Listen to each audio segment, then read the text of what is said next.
We are looking at what even Western pundits are admitting is a shocking win by Vladimir Putin. A win that's sending shockwaves into the very heart of the WEF, or the World Economic Forum of Klaus Schwab. You know, every year, presidents, prime ministers, CEOs, and the like who all arrive in their private jets and are sequestered together in the remote mountain village of Davos, Switzerland, for what's called the World Economic Forum, the annual gathering of the world's 1,000 leading companies who, quote, seek to shape a better future. And as a number of studies have concluded, the WEF is dedicated to reshaping, recalibrating the global economic market in accordance with their goals and objectives that are extensions of the values, interests, and concerns of these 1,000 leading companies working in tandem with international governments. And many have pointed out that not only are these goals and objectives radically liberal and leftist, but they also require a process known as deterritorialization. That is, political and economic life have to be dislocated from localized control and participation and reorganized around the supposed managerial expertise of these transnational elites. And the key way that the WEF proposes to do that, as their name implies, is to secure control over the world's finances. That is, if you can control finance, if you can control the flow of money, well, then obviously you can control the world. And so this is why the WEF puts so much emphasis on consumerism in the market. What an increasing number of pundits are noticing is that Putin's Russia is challenging all of this. And it's doing so by virtue of its control of the other two elements that run the world's economy, and that's food and fuel. In other words, the world ultimately runs on three things: food, fuel, and finance. And up until this point, the WEF and the Western nations that primarily comprise it believe that if you control finance, you control the world. Russia has taken the opposite position. Putin believes that he who controls food and fuel is the one who controls the world. And that's because, obviously, you can't eat currency. You can't eat paper money or use digital money to heat your house. He who controls food and fuel controls the world. And so what we're witnessing right now with this crisis in Ukraine is a much larger global clash. It's a clash between two fundamentally different visions of the economic order of the world. One believes cash rules the world. The other believes commodities rule the world. And that is the real war, the real clash that's happening at the moment in Ukraine. So how's it turning out? Well, let's look in on the European front. In France, President Emmanuel Macron is warning his citizens that the approaching winter is inevitably going to involve unavoidable massive increases in energy prices precisely because of Russia. That's right. According to Macron, French citizens will be suffering this winter not because of anything Western leaders have done. No. That would be Russian disinformation. No. You're all suffering because of Vladimir Putin and because, in his words, quote, freedom has a cost. In fact, that cost is the cost of abundance itself. That's right. Macron has actually declared, and parenthetically, the French only have themselves to blame for this. They could have had Le Pen right now, but no. Macron has declared the, quote, end of the era of abundance. Take a look. What we are living through is a time of great upheaval. Firstly, because we are witnessing, and not just since this summer, but over the past few years, the end of what we might have seen as abundance. And for those who enjoyed it, it is also the end of a carefree time. Our freedom, the liberty to which we have grown accustomed to in our lives, has a price, and sometimes when we have to defend it, we have to make certain sacrifices as we fight to defend it. So, according to Macron, our freedom, the very freedom of France, which, as far as I can tell, is hardly under attack. But no. Ukraine means our freedom, the freedom of every single French citizen, is under attack. And the suffering that you peasants, the suffering that we Frenchmen are about to endure is the price of that freedom. It's the price we're willing to pay. I mean, this is about as absurd as anything that came out of Greta Thunberg's mouth. How dare you? Sorry, but you got to understand what he really just said there. You all have to suffer because Putin deserves it. That's what they're saying over at Redacted. I think it's perfect. You have to suffer because Putin deserves it.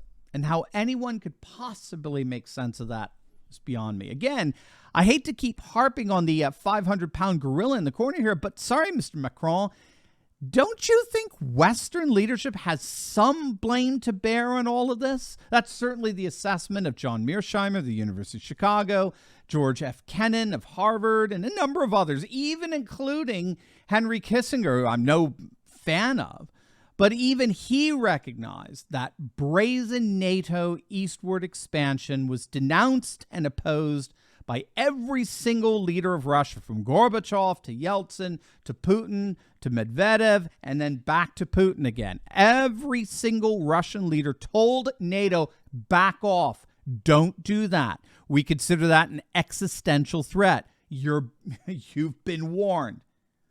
And what I find so fascinating in all this is literally how deaf Western leaders and Western pundits continue to be with regard to that epically failed European policy of NATO expansion, as well as these radical sanctions imposed on Russia that have in fact boomeranged and are now crippling Europe.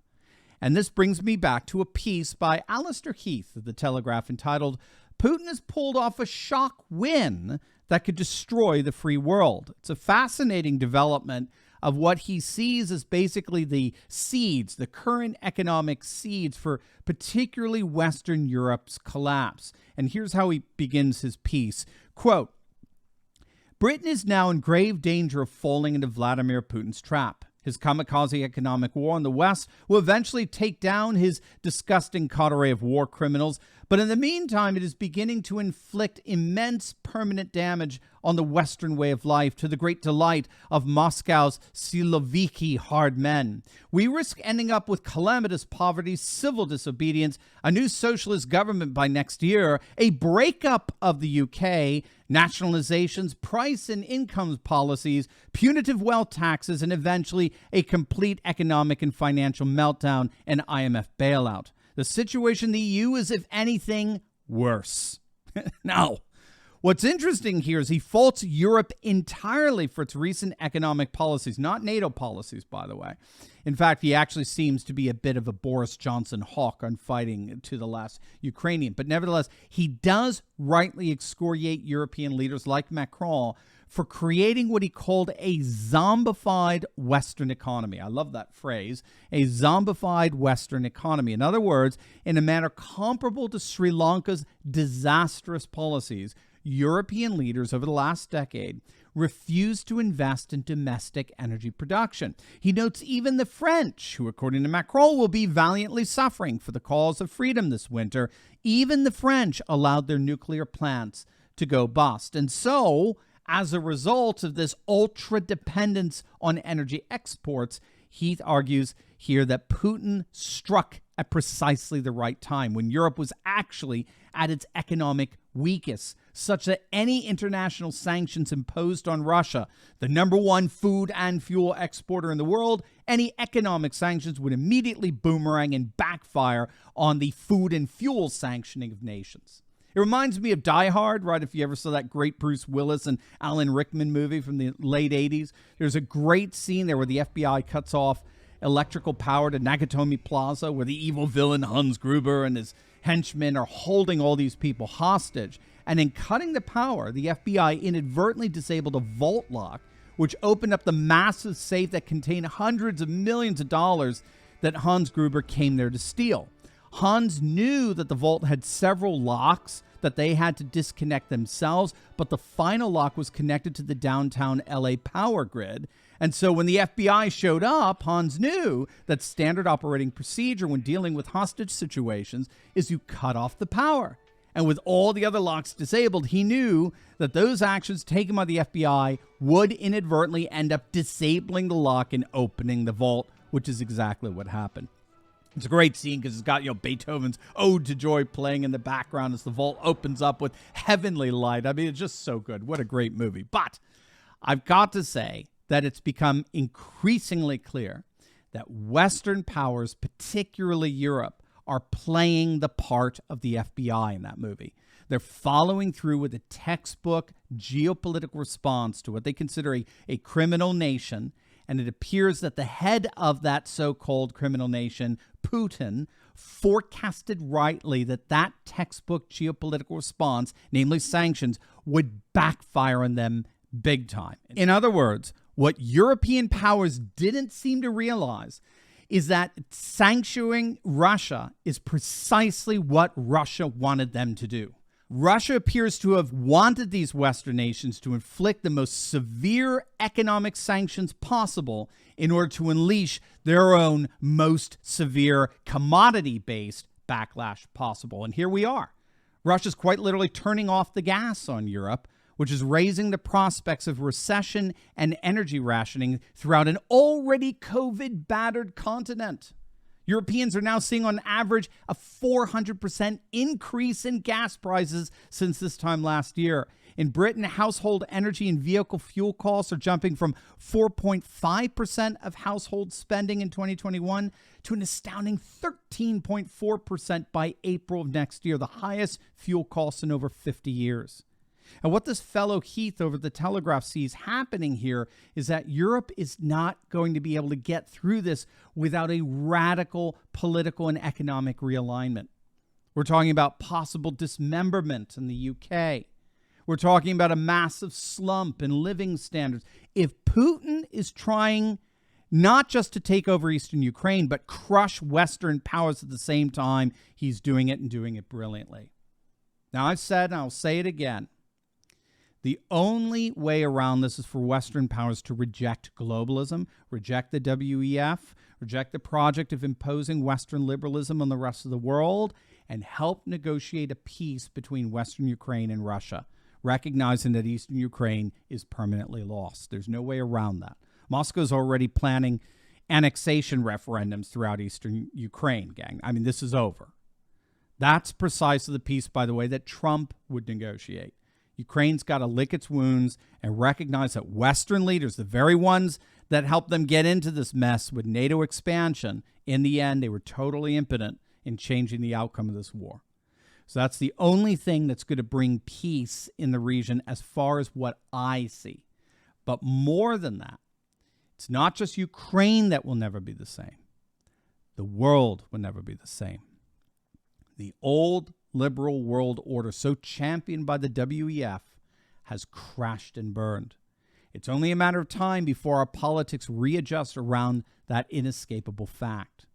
A new world will rise out of the ashes of Ukraine and will have little to do with the liberal world order that preceded it. As always, make sure to smack that bell and subscribe button, and you'll definitely want to check out my latest video I just uploaded on the Democrats panicking as polls show they're actually losing one of their most dependable states. You're not going to want to miss it, so make sure to click on that link, and I'll see you over there. God bless.